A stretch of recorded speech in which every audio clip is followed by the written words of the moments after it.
Kasi nasa lahat na ng flood control ang ating pondo. Kahit yung mga magagandang proyekto na pwede natin gamitin ang pera, katulad ng paggawa ng Sorsogon Northern Samar Bridge, ng Southern Leyte at Mindanao Bridge, ito na pwede na natin gamitin. Bakit nasa flood control tayong lahat? Napakalaki po nito. Mahigit 30% ng 880 billion budget ng DPWH ay nasa flood control. In fact, Madam Chair, sa pinakita po sa aking numero, hindi lang po 250, 268.3 billion.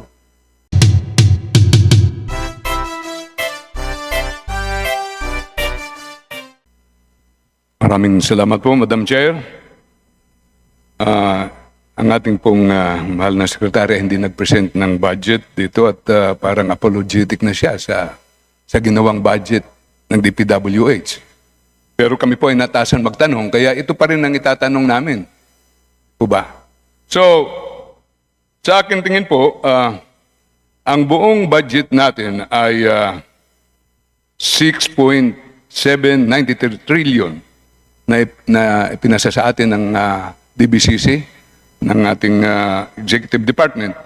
At sa 6.7 trillion na ito, 880.01 billion ang pondo ng DPWH. Tama po ba? Tama po, Minority Leader, tama po. At sa 880.01 billion, ang nababasa po namin na flood control projects ay umaabot ng 250.8 billion. Tama po ba? Tama po. Representing 32.3% of your budget. Ito po yun. 32.3% of your budget nasa flood control. Alam niyo, masaya po kami na inilabas ito ng ating Pangulo kasi kahit kami, hindi namin ito alam na ganito kalaki ang ating flood control projects, 32.3%. At unfortunately, ito yung pinaglalaanan ng malaking pondo ng ating bansa pero hindi natatapos ang ating baha. Nandyan pa rin ang ating baha. Aware po ba kayo sa top 20 flood-prone provinces sa ating bansa?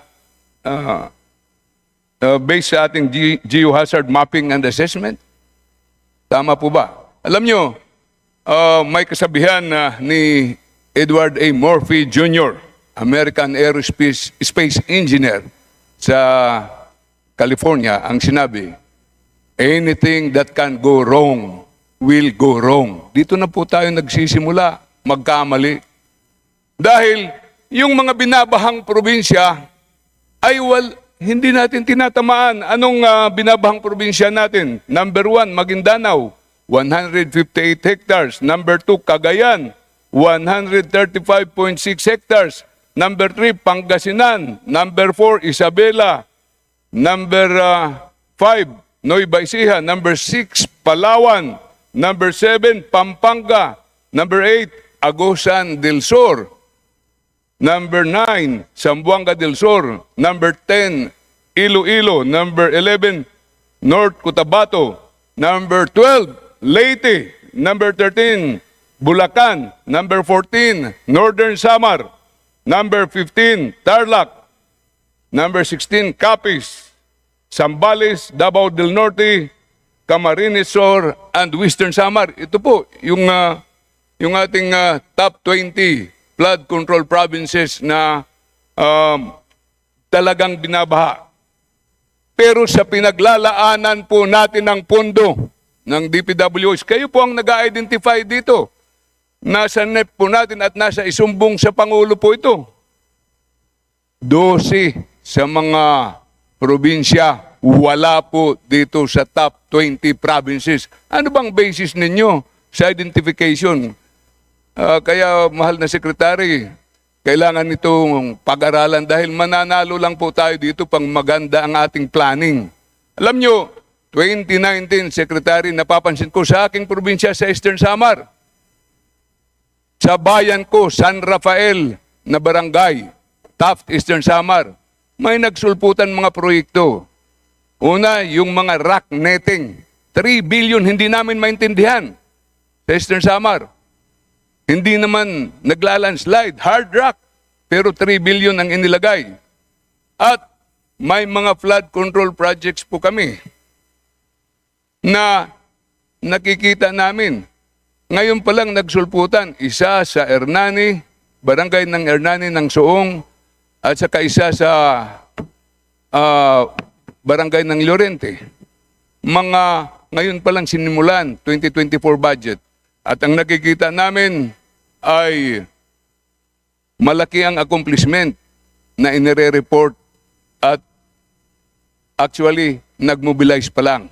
In preparation, pag malaki ang accomplishment, pag wala nang nakakatingin, tingnan nyo po, baka ito na yung magiging ghost projects, kukubrahin na yung 100%. Malaki ang problema namin sa aming mga seawall, Secretary. Maraming tinatamaan ng super typhoon. Yung mga Pacific towns, hindi namin maintindihan, hindi na-prioritize yung seawall, pero nasa river controls pa natin. Kailangan i-rationalize natin ang paggamit ng ating pondo. At kailangan managot ang dapat managot po dito sa paglustay ng kaban ng bayan. Maraming salamat po.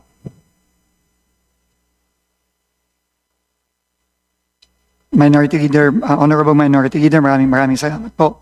Agree po ako sa lahat ng sinabi ninyo. Kung meron man pong flood control projects, dapat po ang uunahin dito yung mga pinaka-nangangailangan ng flood control project. Yan po ay tingin ko ay common sense, Honorable Minority Leader. Kaya po ang gagawin po natin, kasama po dito sa ating pag-review at pag-repaso, isa sa mga pinakamalaki nating priority ay ang pag-repaso ng flood control budget. Napakalaki po nito. Mahigit 30% ng 880 billion budget ng DPWH ay nasa flood control.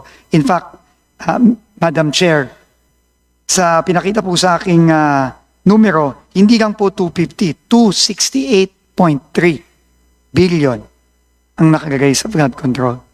So ito po talaga kailangan rebisahin, repasuhin.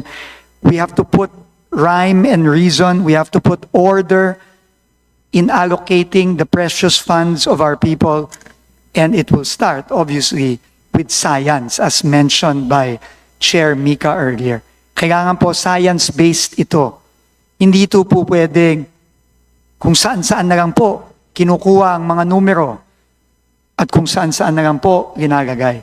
Kailangan po ilalagay ito base sa siyensya.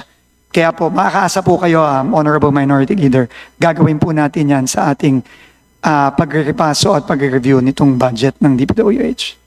With the indulgence of the Maraming salamat body, we will allow the minority leader to field an additional question. Go ahead po, ML. Maraming salamat po, Madam Chair. Further observation po, Secretary. Sa 880 billion ng DPWH, 300 ang nakukompute ko, yung dinidecide, ina-identify ng districts ay umaabot ng 381 billion. On the assumption na 1.5 billion per district ang ating allocation. Ibig sabihin, 499 billion ito yung nasa budget ng DPWH less sa inyong maintenance and operating expenses at saka personnel services. Bawasan ito ng 32.3% sa flood control, 249 na lang billion at may nakatago pa yung information sa akin ng ating Vice Chair ng Appropriations. May nakatago pa 100 billion sa flood control. Ibig sabihin, umaabot tayo ng mga 350 billion.